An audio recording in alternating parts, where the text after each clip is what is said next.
Hello my dear students.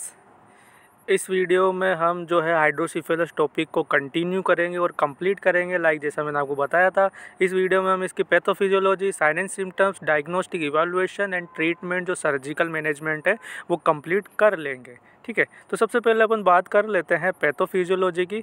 तो भाई जो भी हाइड्रोसिफेलस की कॉजेटिव फैक्टर्स होते हैं, चाहे वो कंजेनाइटल कॉजेज हो चाहे वो एक्वायर्ड कॉजेज हो, दोनों ही सर्कमस्टांसेस में क्या होता है, या तो सीएसएफ का एब्जॉर्प्शन जो है वो रुक जाता है, ब्लॉक हो जाता है, या भाई जो सीएसएफ का सर्कुलेशन है, फ्लो है, वो ब्लॉक हो जाता है। तो दोनों ही रीज़न में क्या होगा, ब्रेन के अंदर या स्पाइनल कॉर्ड के अंदर जो है सीएसएफ का एक्यूमुलेशन होने लग जाएगा, सीएसएफ का वॉल्यूम बढ़ जाएगा। और जैसे सीएसएफ का वॉल्यूम ज़्यादा होगा तो भाई जो हेड है या जो क्रेनियम है, स्कल है, उसका जो आईसीपी है, इंट्राक्रेनियल प्रेशर, वो बढ़ जाएगा due to high amount of CSF. तो आईसीपी जैसे ही बढ़ेगा तो ये इंट्राक्रेनियल प्रेशर जो होगा वो ब्रेन टिश्यूज़ को कंप्रेस करेगा, ब्रेन टिश्यूज़ को डैमेज करेगा। ठीक है, तो ब्रेन टिश्यू डैमेज होंगे तो सिम्टम्स अपीयर होंगे, जिस कंडीशन को अपन बोलेंगे हाइड्रोसिफेलस। जैसा वापस से आपको एक बार रिपीट कर देता हूँ कि जो भी पॉजिटिव फैक्टर्स होते हैं वो क्या करते हैं, या तो सीएसएफ के एब्जॉर्प्शन को ब्लॉक कर देते हैं या सीएसएफ का जो सर्कुलेशन है उसको ब्लॉक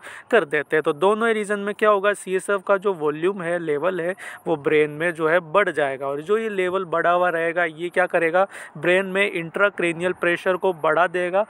ठीक है, जिसकी वजह से क्या होगा, ये इंट्राक्रेनियल प्रेशर जो हाई अमाउंट में प्रेजेंट है वो क्या करेगा, ब्रेन टिश्यूज़ को कंप्रेस करने लग जाएगा, डैमेज करने लग जाएगा और सिम्टम्स अपीयर होंगे, जिस कंडीशन को अपन बोलेंगे हाइड्रोसिफेलस। नेक्स्ट वन बात कर लेते हैं अपन इसके साइन एंड सिम्टम्स की। तो भाई यहाँ पे बच्चे में सबसे मेन सिम्टम जो दिखने को मिलेगा वो होगा लार्ज हेड। बच्चे का जो हेड का साइज है वो ज़्यादा हो जाएगा due to increase amount of CSF. Next one यहाँ पे जो है बच्चे का जो हेड का साइज है वो धीरे धीरे बढ़ता जाएगा, रैपिडली इंक्रीज होता जाएगा। नेक्स्ट वन यहाँ पे जो फोंटेनल है, एंटीरियर और पोस्टीरियर फोंटेनल होते हैं, उनको सॉफ्ट स्पॉट भी बोला जाता है। तो ठीक है, यहाँ पे क्या होगा, सीएसएफ का अमाउंट ज़्यादा होने की वजह से जो सॉफ्ट स्पॉट है या जो फोंटेनल है वो बल्ज हो जाएंगे। बल्ज का मतलब बाहर की तरफ आ जाएंगे, स्वेलिंग टाइप दिखेगी। कैसी दिखेगी वो आपको मैं डायग्राम के थ्रू बता देता हूँ। यहाँ पे आप देखिए, जो यहाँ पे आप नॉर्मली देख रहे हैं फोंटेनल, ये फोंटेनल है एंटीरियर फोंटेनल। नॉर्मली ये जो है सॉफ्ट स्पॉट होता है, जब हम यहाँ पे कंप्रेस करते हैं या पाल्पेट करते हैं तो सॉफ्ट फील होता है। बट जो हाइड्रोसिफेलिक कंडीशन में क्या होगा, यहाँ पे बल्जिंग हो जाएगी यानी स्वेलिंग हो जाएगी। ठीक है, तो ये एक सिम्टम होता है बल्जिंग फोंटेनल हाइड्रोसिफेलस का। नेक्स्ट वन, अब सिम्टम की बात करें तो यहाँ पे जो बच्चे की आईज है वो नीचे की तरफ फिक्स हो जाएगी। ठीक है, नीचे की तरफ आ जाएगी, जिसको अपन टर्म बोलेंगे सनसेट आईज। ये भी एक साइन है हाइड्रोसिफेलस का। ये क्यों एराइज होता है, ड्यू टू नर्व्स डैमेज। ठीक है, नर्व्स जो डैमेज होती है उसकी वजह से जो है सनसेट आईज वाला साइन अपीयर होता है, यानी कि बच्चे की आंखें जो है नीचे की तरफ फिक्स हो जाती है। नेक्स्ट वन, यहाँ पे जो है बच्चे में पुअर फीडिंग देखने को मिलेगी, वो खाना वगैरह दूध वगैरह नहीं पिएगा। नेक्स्ट वन, यहाँ पे सीजर्स भी देखने को मिल सकते हैं, वोमिटिंग हो सकती है बच्चे को। नेक्स्ट वन, यहाँ पे जो है इरिटेबल रहेगा बच्चा, यानी चिड़चिड़ा रहेगा। इसके अलावा नींद भी उसको ज़्यादा आ सकती है और जो ग्रोथ होगी बच्चे की वो डिले हो जाएगी, रुक जाएगी। ठीक है, तो ये सभी जो है क्लिनिकल फीचर जो है हाइड्रोसिफेलस में देखने को मिलेंगे। नेक्स्ट में बात कर लेते हैं अपन इसके बाद डायग्नोस्टिक इवैल्यूएशन की। तो यहाँ पे अपन बच्चे की हिस्ट्री कलेक्ट करेंगे, फिजिकल एग्जामिनेशन करेंगे, ऑप्थेल्मोस्कोपी यहाँ पे कर सकते हैं, जिसमें आइज़ का विजुअलाइजेशन कर सकते हैं। तो इसमें पता चल जाएगा भाई सनसेट आइज़ वगैरह तो नहीं है, ना नर्व्स डैमेज तो नहीं है। नेक्स्ट वन, यहाँ पे जो इमेजिंग टेक्निक्स की बात करें तो यहाँ पे इमेजिंग टेक्निक्स में सीटी स्कैन, एमआरआई और स्कल एक्सरे कर सकते हैं ब्रेन का जो है विजुअलाइजेशन करने के लिए। नेक्स्ट वन, यहाँ पे जो लंबर पंक्चर भी कर सकते हैं मेनिंजाइटिस जैसी इन्फेक्शन वाली कंडीशंस का पता लगाने के लिए। ठीक है, तो ये बात हो गई डायग्नोस्टिक इवैल्यूएशन की। नेक्स्ट वन बात कर लेते हैं अपन यहाँ पे ट्रीटमेंट की। तो भाई जो हाइड्रोसिफेलस की कंडीशन होती है बहुत फैटल कंडीशन होती है, यानी जानलेवा कंडीशन होती है। अगर इसको टाइमली ट्रीट नहीं किया जाए तो बच्चे की डेथ भी हो सकती है। तो यहाँ पे भाई मेडिकल मैनेजमेंट की बात कर लेते हैं सबसे पहले। तो भाई हाइड्रोसिफेलस का मेडिकल मैनेजमेंट कोई खास नहीं, क्योंकि इसका जो परमानेंट इलाज है वो सर्जरी ही है। यहाँ पे मेडिकल में मैनेजमेंट में अपन डायरेटिक्स दे सकते हैं। डायरेटिक्स एंटीबायोटिक्स क्या करेगी, CSF जो बन रहा है अंदर एक्सेसिव अमाउंट में जमा हो रहा है उसके एक्सक्रीशन में हेल्प करेगी, बट ये ज़्यादा फ़ायदेमंद नहीं होती है। ठीक है, तो यहाँ पे जो इसका परमानेंट इलाज रहता है वो सर्जरी ही है। अब नेक्स्ट वन अपन बात कर लेते हैं मेडिकल के बाद इसके सर्जिकल मैनेजमेंट की।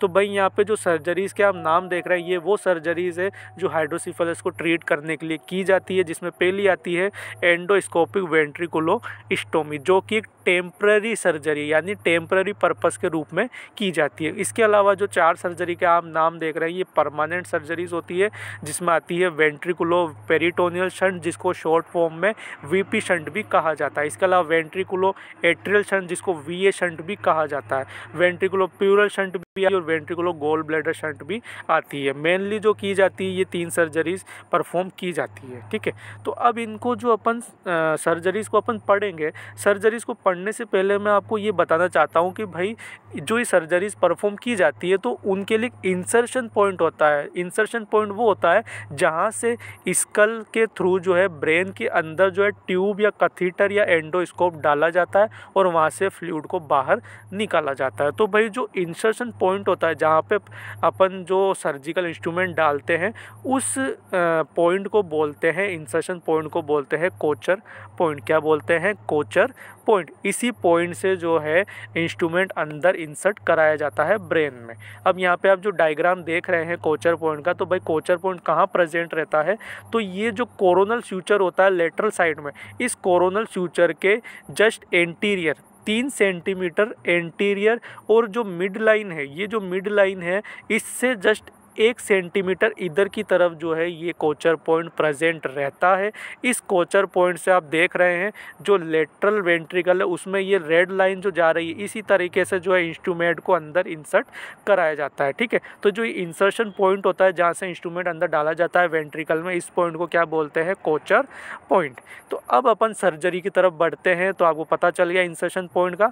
अब अपन पहली सर्जरी की बात कर लेते हैं। तो भाई यहाँ पे जो पहली सर्जरी मैंने आपको बताई एंडोस्कोपिक वेंट्रिकुलोस्टोमी, ये सर्जरी जो होती है टेम्पररी पर्पस के लिए की जाती है, थोड़े टाइम के लिए की जाती है। इस पर सर्जरी में क्या किया जाता है, जैसा आप ये अंदर की तरफ जो एक डायग्राम देख रहे हैं, ये एंडोस्कोप को जो है कोचर पॉइंट से जो है वेंट्रिकल के अंदर इंसर्ट कर दिया गया है।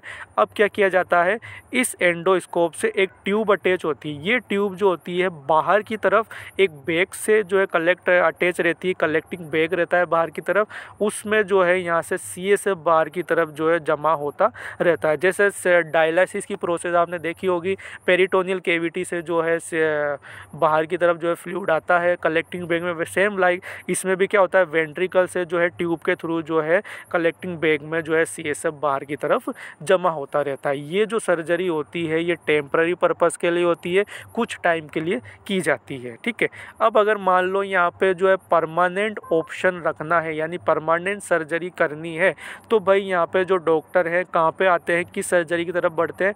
या तो की जाती है वेंट्रिकुलो पेरिटोनियल शंट या की जाती है वेंट्रिकुलो एट्रियल शंट परमानेंट ऑप्शन के रूप में। ठीक है, अब इसमें करते क्या है, तो सबसे पहले अपन बात कर लेते हैं वेंट्रिकुलो पेरिटोनियल शंट में। इसमें क्या करते हैं कि भाई जो वेंट्रिकल में जो कैथेटर डला हुआ है, इस कैथेटर से एक वाल्व अटैच रहता है, इस वाल्व से जो है ट्यूबिंग अटैच रहती है। ये ट्यूब जो यहाँ पे आप देख रहे हैं ये वाल्व से ट्यूब अटैच है, जिसको ओपन और बंद किया जा सकता है। ठीक है, ये जो ट्यूब है यहाँ से लाई जाती है बाहर, और यहाँ से जो है इसको स्किन में यहाँ पे जो है एब्डोमिनल एरिया में स्किन के अंदर जो है डाल दिया जाता है। स्किन के अंदर जाने के बाद इसको पेरिटोनियल कैविटी के अंदर इंसर्ट कर दिया जाता है। तो अब क्या होगा, इससे रिजल्ट क्या होगा कि भाई जो भी CSF यहाँ बनेगा वो CSF यहाँ ट्यूब के थ्रू कहाँ पहुँचेगा, पेरिटोनियल कैविटी में। तो इस सर्जरी को अपन क्या बोलेंगे, वेंट्रिकुलो पेरिटोनियल शंट, जिसमें क्या होता है CSF वेंट्रिकल से पेरिटोनियम कैविटी में आता है। सेकंड वन सर्जरी यहाँ पे आती है वेंट्रिकुलो एट्रियल शंट। इसमें क्या करते हैं कि भाई जो वेंट्रिकल से ट्यूबिंग को कहाँ ले जाया जाता है, इंटरनल जगुलर वेन में।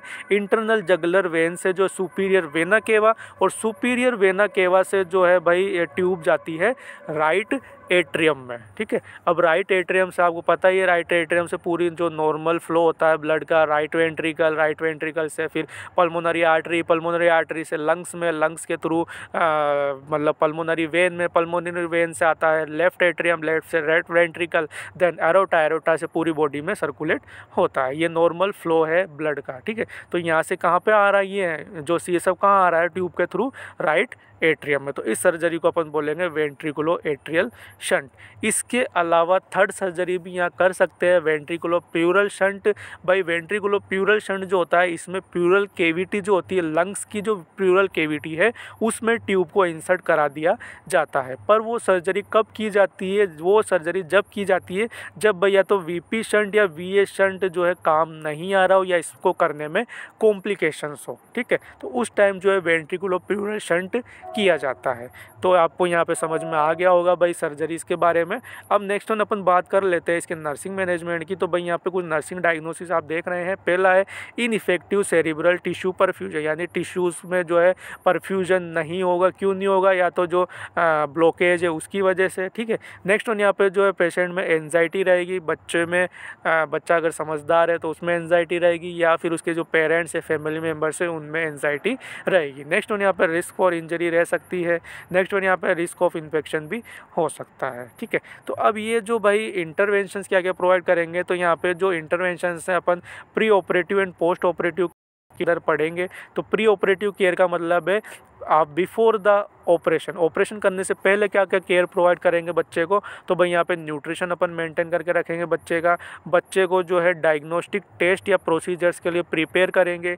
इसके अलावा जो भी प्रोसीजर्स है वो अगर बच्चा समझदार है तो उसको एक्सप्लेन करेंगे, उसके साथ साथ उसकी फैमिली को भी एक्सप्लेन करेंगे। इसके अलावा पेशेंट की जो है स्किन प्रिपरेशन करेंगे सर्जरी के लिए, या जो इंस्ट्रूमेंट अंदर इंसर्ट करना है उसके लिए। नेक्स्ट वन यहाँ पे जो है साइकोलॉजिकल सपोर्ट भी प्रोवाइड करना है, ताकि बच्चे को या जो उसके फैमिली माता पिता है उनका जो साइकोलॉजिकल जो है वो इम्प्रूव रह सके, स्टेबल रह सके, ठीक है। नेक्स्ट वन अब बात कर लेते हैं यहाँ पे पोस्ट ऑपरेटिव केयर की। सॉरी, ये पोस्ट जो PDF है कट चुकी है, यहाँ तक ही है। तो चलिए मैं आपको इसको वर्बली बता देता हूँ। तो पोस्ट ऑपरेटिव केयर में क्या करेंगे, जैसे ही बच्चा जो पोस्ट ऑपरेटिव रूम में आएगा तो वहाँ पे उसके वाइटल साइंस को हमें चेक करना है सबसे पहले, क्योंकि बच्चा जो है एनेस्थीसिया से बाहर आ रहा है, ठीक है। तो उसके वाइटल साइंस हमें कंटिन्यू चेक करते रहने हैं। इसके अलावा बच्चे को जो है अनऑपरेटेड साइड की तरफ लेटाना है। जैसे बच्चे के जो है राइट साइड में अगर सर्जरी हुई है तो हमें बच्चे को किस साइड लेटाना है, लेफ्ट साइड में, ठीक है, ताकि प्रेशर ना बढ़े। इसके अलावा जो भी मतलब जो भी कॉम्प्लिकेशंस है या जो भी केयर बच्चे को प्रोवाइड करनी है, जो भी वो ट्यूबिंग हो रखी है, जो कनेक्शन हो रखा है वीपी शंट वगैरह, उसकी केयर करने के लिए जो है फैमिली मेम्बर्स या पेरेंट्स को बताना है कि भाई आप घर पे उसकी कैसी केयर करेंगे। और नेक्स्ट वन यहाँ पे जो है फॉलोअप केयर के लिए बोलना है कि भाई आप टाइम टू टाइम जो हॉस्पिटल आते रहे, ताकि कोई भी कॉम्प्लिकेशन हो तो उसका अर्ली जल्दी से पता चल जाए। तो ये पूरा कंप्लीट टॉपिक आज इसमें हो गया।